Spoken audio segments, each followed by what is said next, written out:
Good morning, my friends. Welcome to my Shabby Craft Studio. Today I am trying to work on the Palestrina knot, and I am watching the Mary Corbet video, which I shall link below because I can't seem to keep this in my brain and do it correctly at the same time. Now, I also have two books beside me, and the strange part is that one of the books does it like Mary Corbet does, and the other book does not. It does it from the bottom, well, not from the bottom up. It does it in a different direction. So it's very confusing to me to try and do it two different ways. Now, this is the only way I've done it so far, but I may try the method in the book. And if you want to know how to do this stitch, please do not watch me. Please go by the video that I link below, because Mary Corbet does a very excellent video. And when I did this day before yesterday, once I got started, I was fine. It's getting started that totally confuses me. But I think it's like anything else. If I do it a lot, I will probably remember how to do it. So,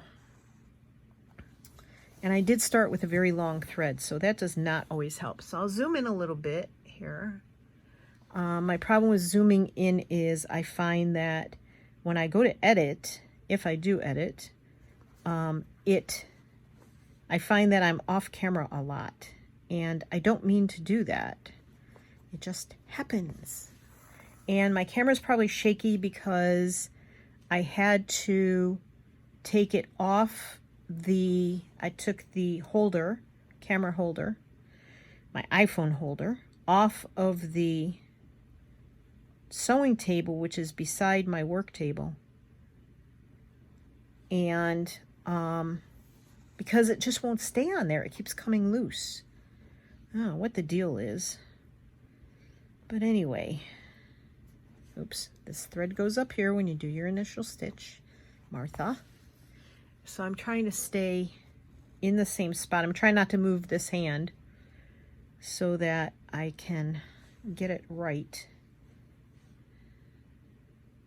See, once you start, it's pretty easy.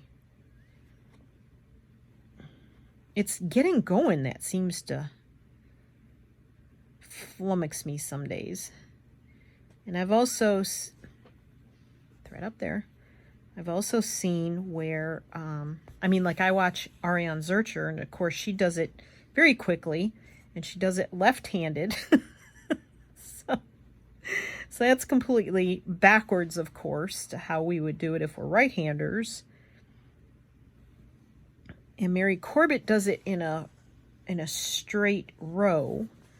And then the Sue Spargo book has it going, if you're like appliquing something on it, it has you going that way. It has you going the opposite way.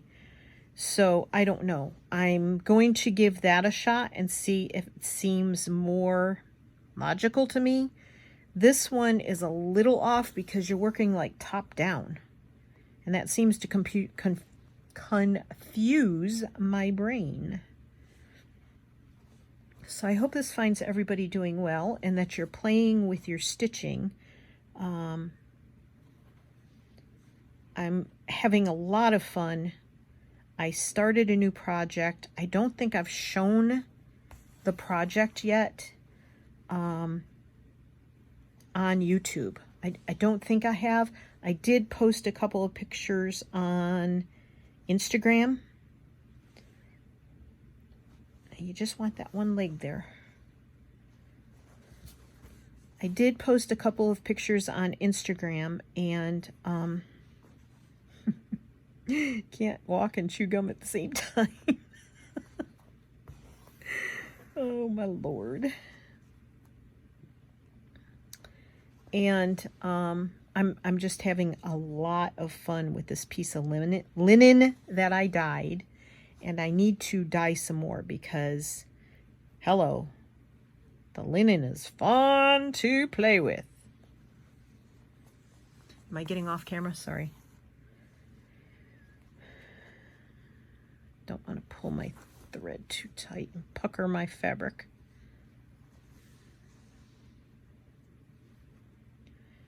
This is a, I believe, DMC thread, 4503.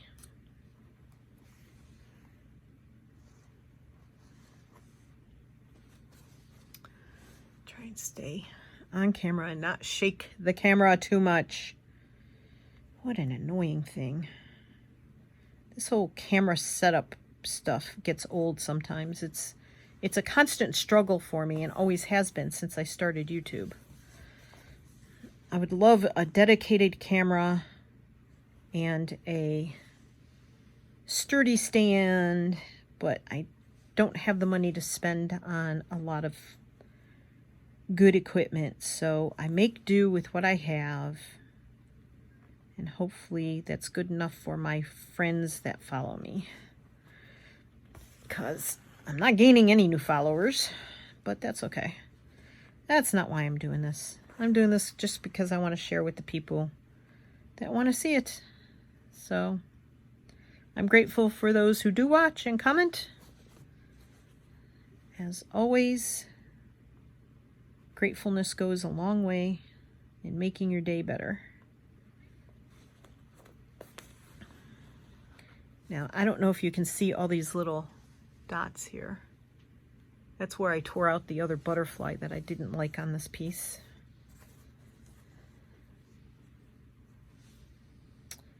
Okay, Martha, don't get it confused. Thread over there, through the threads, and sometimes if I find my needle catching, I stick the eye end through, but then I'm forever poking myself. By golly, I think I'm getting it. Of course, the next 10 times I do this, I'll still have to look it up on YouTube. But it's kind of like the colonial knot. I finally got the method for doing the colonial knot, and it's like now I don't have to look it up anymore. So if I do this enough, I should be okay. Come on.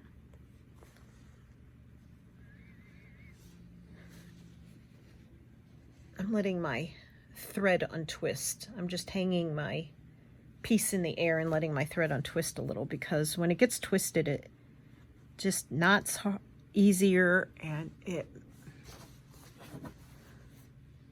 makes it harder. Okay, I'm going to back out just a little bit because I have a feeling I've been way too close and possibly off camera then. Thread up.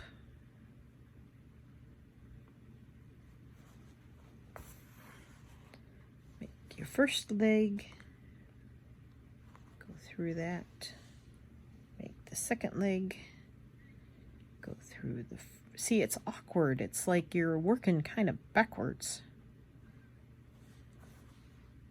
Like I have to do this all the time. It reminds me of my brother who is left-handed.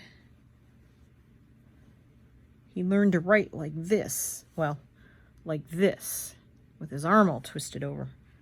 Never did figure out how he did that, but you do what you have to when you're in Catholic elementary school. I thankfully never went to Catholic elementary school because they'd have kicked me out. I was just such a problem child. Okay, what I want to do is try and meet up with that. And the last time I tried to go in a circle and meet up something, I did not succeed very well.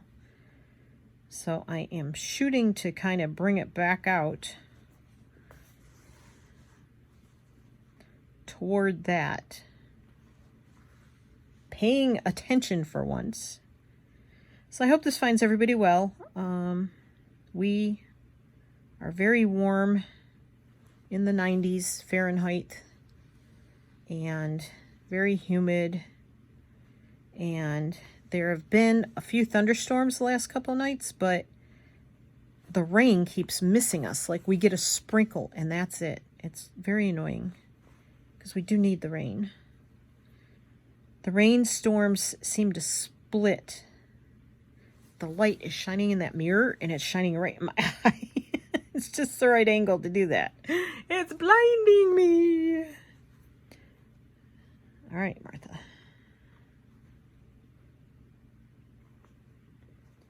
So I found out that I have to have total knee replacement surgery, and that's going to happen on October 5th. And let me tell you, I am not looking forward to it. I am extremely anxious about it. Oh, I made that one really tiny.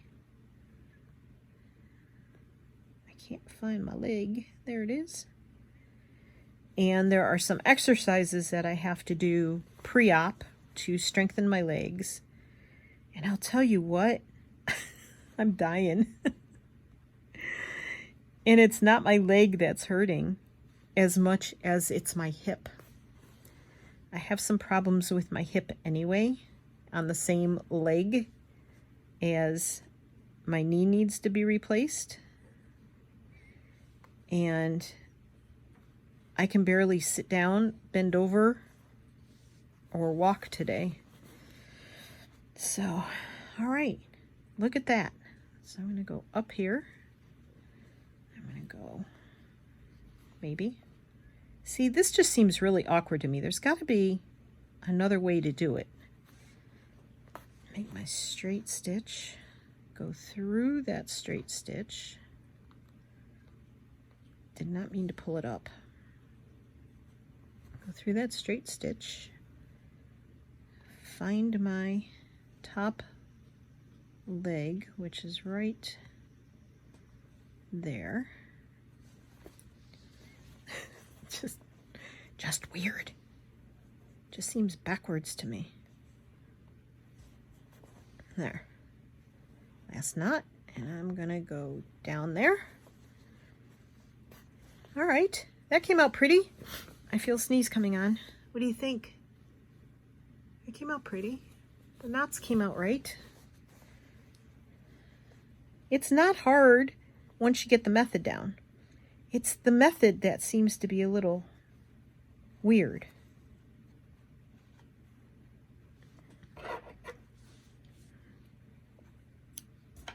Okay. Now, I'm wondering if I should try the other method. What do you think? Anybody want to suffer through that with me? Oh my goodness gracious. I'm going to try this thread here. So this is also a DMC 4505, and the other one was 4503. So they're very close together, but they both match my fabric here with the purples and the greens. So this one is going to be a little more subtle. But you do need a pretty long piece because you're like knotting it. And anytime you're using knots, it seems to take a lot of thread. Okay, now I'm going to look at the book. The Sue Spargo book. Oopsies. No, thank you. Should be using my thread holder, but I'm not. I mean, my threader. My thread holder. My threader.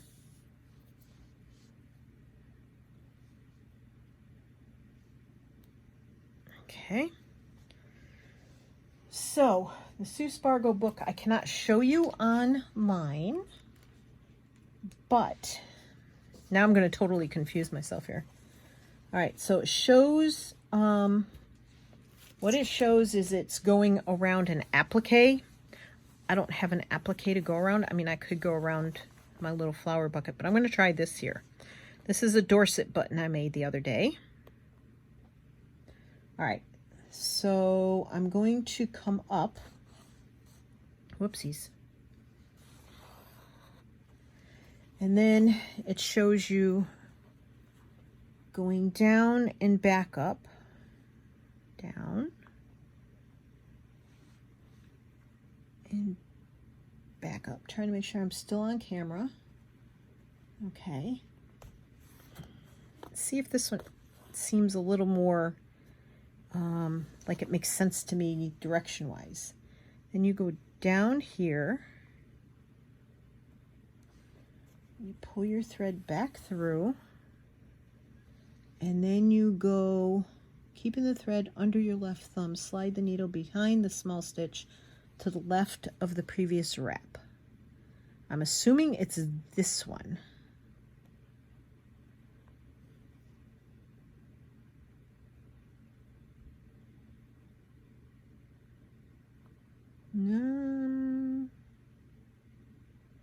Well, I'm going to say it's this one because then I think that has to make a knot. That's a mess. I don't know. Somebody tell me if I'm doing this right or wrong.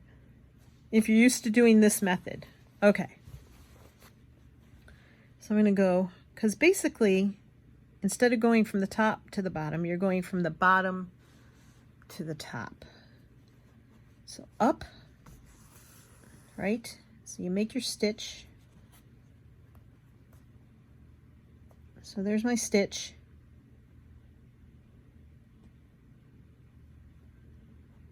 Go up, go down, put that up, go down. Okay. Gently pull the needle through until the loop is snug against the straight stitch. Keeping the thread under your left thumb and using the back of your needle as illustrated, slide the needle behind the stitch from below. Okay. So you have a cross, right? Keeping the thread under your left thumb, slide the needle behind the small stitch to the left of the previous wrap. Oh.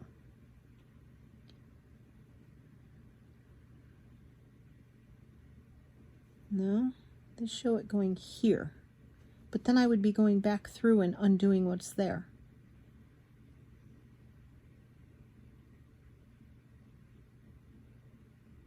Down.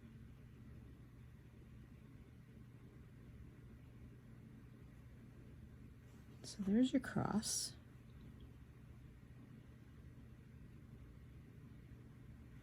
Left thumb, slide the needle behind the small stitch to the left.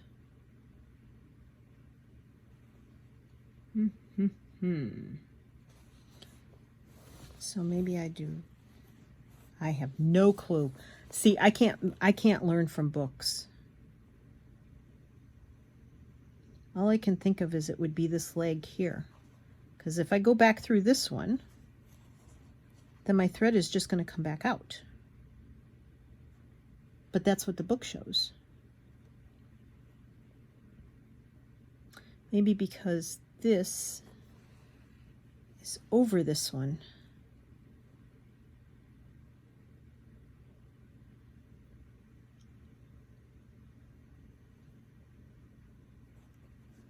The thread under your left thumb. I'm so confused.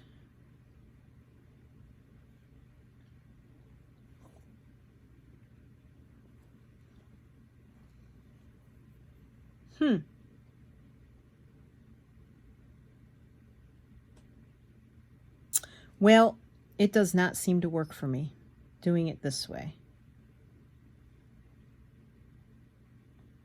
I went down. I came over.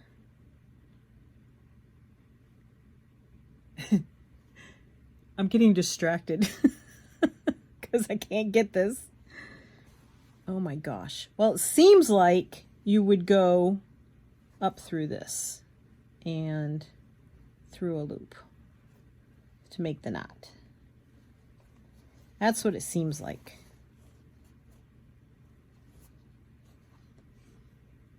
All right, I'm going to try this one more time from the book. I can't show you the book because, all right, so you're supposed to go up,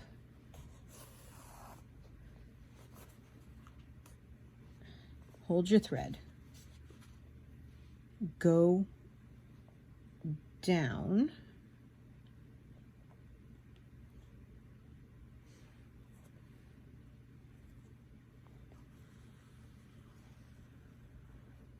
maybe that's it, and then go up here. Is that it? No, because that doesn't really make a knot, does it? Wow. You see how confusing that is? I mean, it looks right. Yeah, I'm going to have to practice the one from the book. What I'm going to do is I'm going to go down here. I'm going to go back around this way. We're going to sneak underneath. I'm going to do it the way I did the other one.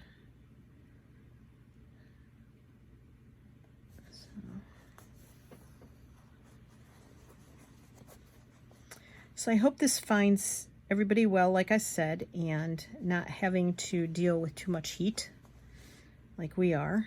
I feel for the people that are dealing with fires in the western United States, and if somebody knows of a video, here I go off topic again,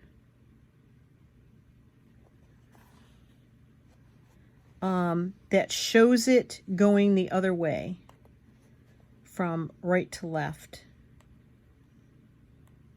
like this Sue Spargo book shows. If you could show me or link a video or tell me the person's name, I would appreciate it, because I cannot seem to get it. It seems more intuitive to go the other way, but I don't seem to be doing it right. Maybe I just need practice, but it's hard to figure out on camera. So I'm not going to torture you guys with that. I'm just going to keep going. And then I'm going to show you a little bit of my newest playtime work. It's not work. It's definitely playtime. And I am going to show you the fun I've been having.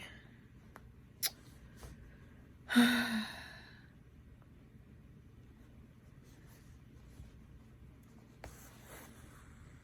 mean, I guess if I just kept going with this, it'd become more intuitive for me. It just seems like I'm working backwards for a right-hander. I don't know why. That could be because I'm just a little backwards myself. All right, I'm just going to end it right there, because enough is enough. Enough torture. Yeah, don't want to torture my friends anymore. So Tony's out doing grocery shopping. And he said, do you want to get out of the house for a little while and go? I said, nope. Nope. I have things to do here. I'll wash my sheets and my pillowcases and my blankie.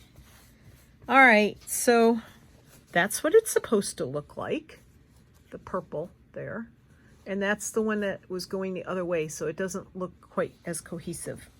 So that's my practice. And this is the one I did originally. And I tried doing it from the book, again, going left to right. And this is the one that I ended up doing from the Mary Corbet video, which shall be linked below. And this is what I've been playing with. So I'm going to move you out a little bit. So I have my mirror that I did fly stitch around. And this is what I was referring to, where it didn't meet very well. And that is either, I think that's a nylon thread. Boy, that was a pain to work with. This is just a bunch of little practice stitching and knotting and bullion knots and just different things I did. And I may still do something different with this. This had the mirror in it, and I had pulled the strings around here too tightly. You can see I missed one here. I had pulled them too tightly, so I redid the mirror and did it looser, and it holds the mirror in better. So I just put some bullion knots around it and used ribbon yarn to do that. This is torn t-shirt fabric that I dyed. And this is a yo-yo or a Suffolk puff turned the other way around. And this is, I made a couple of them. This is what it looked like. And I just stitched that down. And then this is so much fun. This is a covered wooden bead, and it has drizzle stitches coming out of it, and it's on a piece of dyed cheesecloth. And then I stitched the cheesecloth down with straight stitches, and then I made some bullion knots around it. And I thought that was very cute. You see how it sticks up? Looks like a bunny head almost with 3 ears. And then this is some cheesecloth with fly stitch. I don't know if you can see the fly stitch. And then some more bullion knots. This is a chain. These are just knots going around here. I don't know what that is. These are beads. Right there. More cast on and regular bullions over here. This is some ribbon that is colonial stitch. This started out, this is beads in the middle, and this started out as a chain stitch like this. And then I stitched the chain stitch to look like a ring, and then there's chain stitch around it, and then some more bullions and some more drizzles and some more colonial knots with different ribbon and stuff, and a cast on bullion. And this is a bullion. I've been making bullion knots with like a picot in the middle. And that's what that is. That's what this is too. This picot got a little carried away and it was bigger than the actual bullion. But this is another bullion with a picot at the middle of it. So that's something else I've been playing with. So this is my linen piece that I've been playing with, and I am having so much fun. It just, can you see it all? Yeah. So that's that. I'm back. So I found another video that I think will help tremendously. It's from Midway Wool Company, and I will link her video as well. Okay. Very simple. I mean, so simple. Once I can wrap my brain around something, I'm okay. All right, so we are going from right to left, which may seem weird to some people, but to me, it seems like, I don't know, it just seems easier to me. So thread over here, go from bottom up, pull so you have a straight stitch there, right? Straight stitch. Okay, and again, I'm trying to go around in a circle. I am not appliquing anything. I'm not using it as an edge stitch.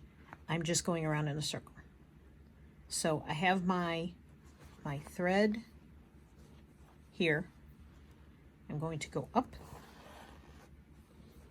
Here's my extra little leg over here, the little Y between those two threads, right? Maybe. Alrighty. And then I'm going to pull. And there's my knot. Now it's loose because I was showing you the threads. So I hope this helps. So I'm going to zoom in just a teensy bit. Sorry for the shaking of the camera. So again, bottom up, and really they should be closer. They should only be a 1/4 inch apart. That's what everybody says, 1/4 inch apart, because this is not something that you want all spread out really. You want them close together for the effect of what you're trying to get. Oops.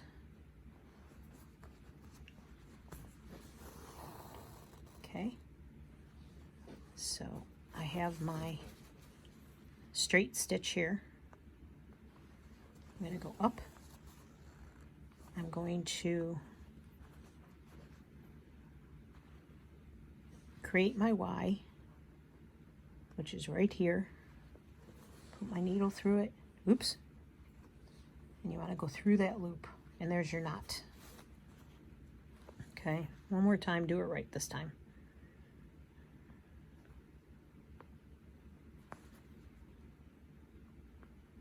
Up, oops. Up. There's my straight stitch. Come up. Bring my thread over.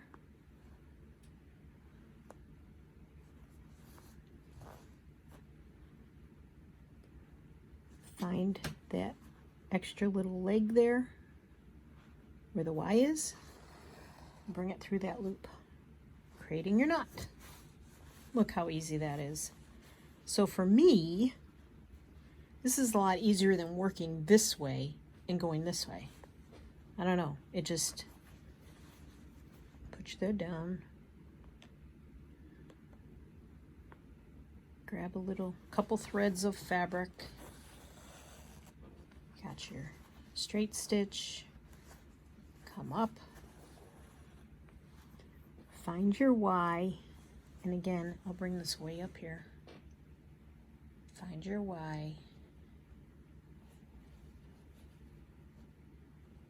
There's the space. Can you see the space?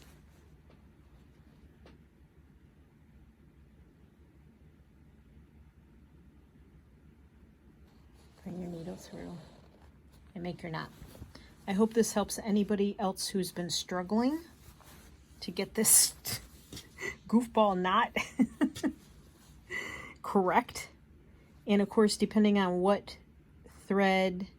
Now, I was doing it in a 6-strand floss. I didn't like it. Not that particular floss anyway. So, you know, this is a, this is the, it's a DMC size 5, 333, number 333. And this I got in Michael's or Joann's. So I'm going to find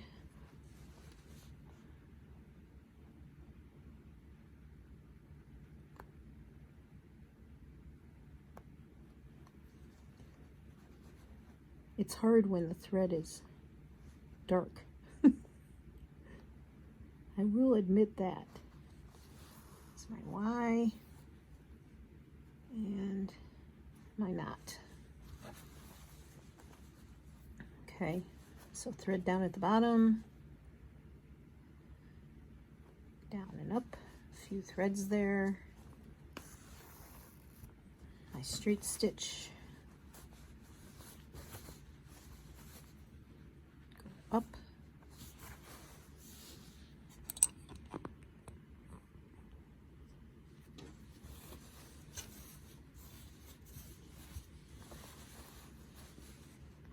up, through your straight stitch, not making a loop, not going through the loop. Push that over a little bit, find your Y. So there's one leg of the Y and there's the other leg of the Y. Bring your thread around to a C and that'll make your knot. There it is. Hope this helps. Have a great day. That's what I've been doing. This is what I've been doing in my downtime to take the stress away, the anxiety I'm having about my knee surgery that's going to happen in October. So anyway, thank you for joining me. I am very appreciative of it. And I hope you pulled up a cup of tea and were not bored to tears. But, you know, I'm having fun. So I just thought I'd share it with you. Trying to learn new stitches all the time because it's good for your brain to learn new things. And yeah, so I'm going to work on this Palestrina Knot from the Sue Spargo book and see if I can get it going correctly in the other direction. And I think I'll try to watch Ariane again because I think she does it the way Sue Spargo taught her. So that's it for me. I hope you have a great day and take care. Thank you for being here. I love you all. Happy crafting, happy stitching. Stitch on, my friends. See you soon. Bye.